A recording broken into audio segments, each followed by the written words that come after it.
In this lecture, we'll see about one more data structure, that is tree. So tree is a non-linear data structure. We already saw this in our introduction part, classification. So it's a non-linear data structure where the data is organized in a hierarchical fashion. So this is also called as a hierarchical data structure. So why we are arranging the data in this manner? So we have various other data structures like linear data structures like stacks, queues and linked lists. Then what is the need of this non-linear data structure or a tree? So here the advantage is that so you can store your data, so it's easy to organize as well as store the data efficiently.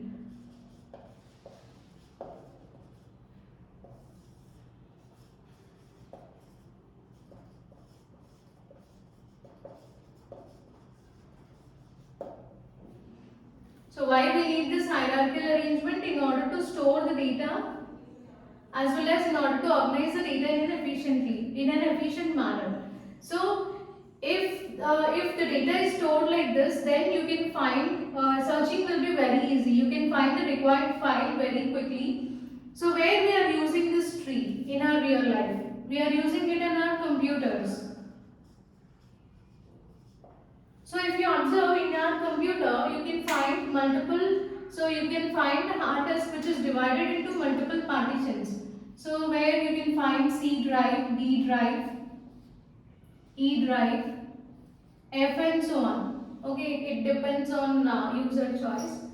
So you can find the multiple partitions like this. So what is the advantage of this type of arrangement? So if the hard disk is not divided into partitions, then you'll dump you'll dump complete data at one location. Okay, say there are 1 lakh files in your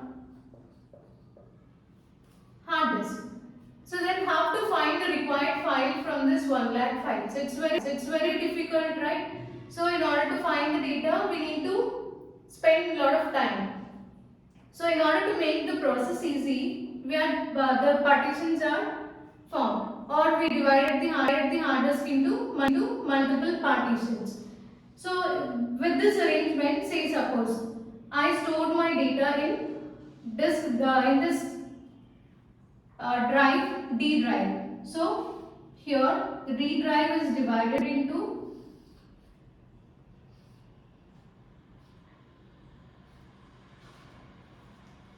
so in D drive, I created folders. So I want to store the data which is related to engineering.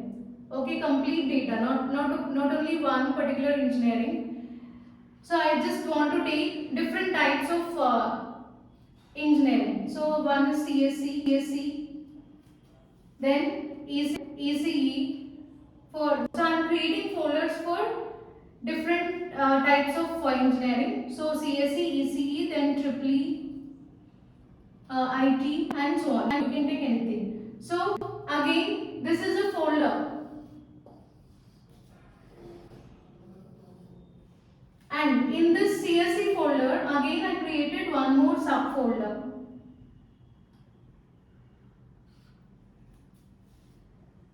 Okay, so let me create one more subfolder and not one. And actually I created multiple folders for multiple subjects.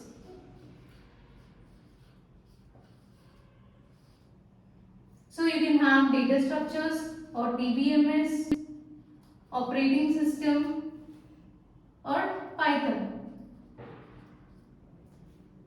So these are different folders, different subjects different subjects in CSE. Next, in every subject, again there are few more subfolders. So these are nothing but units. So unit or module 1, unit 2, unit 3 and so on. Next, within this unit 1, again we can have folders like this. So important topics. These are the important files in Unit 1. Okay. So this kind of arrangement is called as a hierarchical arrangement. So why we need to arrange this data like this? So if you arrange it properly in this way, then I want to find out material which is related. I want to find out unit 2 material. Then in that case, it's not required. So no need to go through the complete hard disk. So I'll just go through the D drive and go to the CSC folder. So these are folders. And then go to subfolder, folder.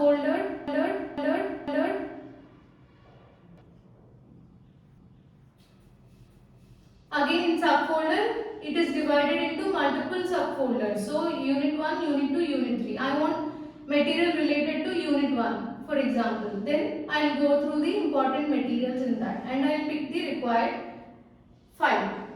So it is easy to find out the required file. So that's the reason why we are using this tree data structure in our computers. Next we will see. So you can even define it as a collection of nodes.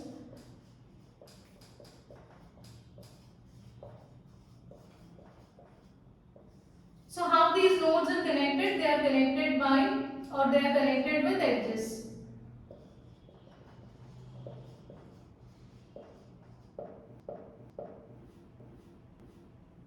And you can find the hierarchical relationship between the nodes. So this is the hierarchical relationship between the nodes. So in every folder there is subfolder. Subfolder contains one more subfolder. These are nothing but the, so here these are nothing but the edges, whereas these are nodes. So you can find relationship between this CSC folder and this DS subfolder because it is stored under the CSC folder. So there is a, obviously there will be relationship between these two. So you can define tree as a collection of nodes which are connected by edges or which are connected with edges, and you can observe hierarchical relationship between the nodes. So let us take one more example.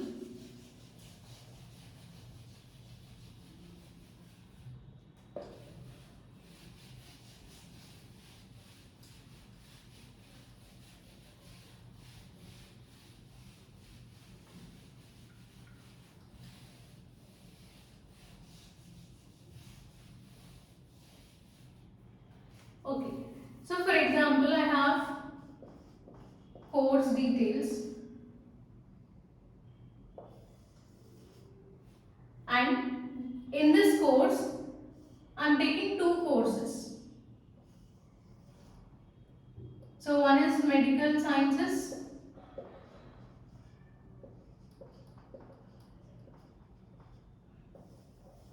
engineering.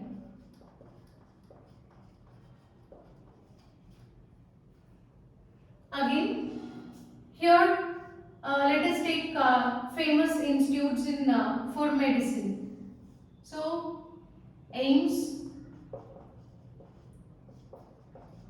AFMC, and this engineering. What are the institutes which are famous for engineering? We already know that IITs and NITs. So let us take branch.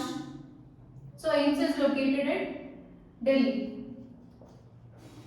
whereas AFMC is located in Pune. Coming to IIT, so there are various IITs, right? So let us take one famous IIT, so IIT Madras.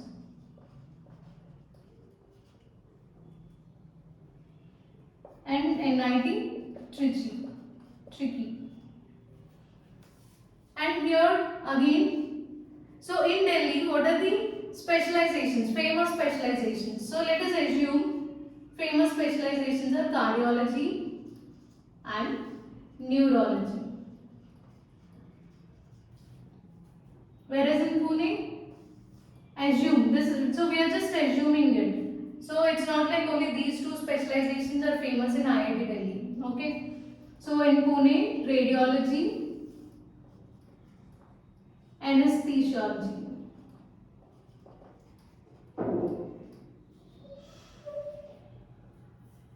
Okay. Now again here also we can take courses. So let me take courses. So famous courses are CSE or branches, CSE and EC. So this is nothing but again hierarchical relationship. You can find hierarchical relationship between the nodes here. So in order to store this type of data, not linear data structure is not suitable. So I told you based on the type of application or based on the type of data we need to choose this data structure. So if we have this type of arrangement, then in that case tree is considered as the best one. So we should not take either any of the linear data structures for storing this kind of information. So here let us take this tree. So this is a tree where this first node is called as a root node,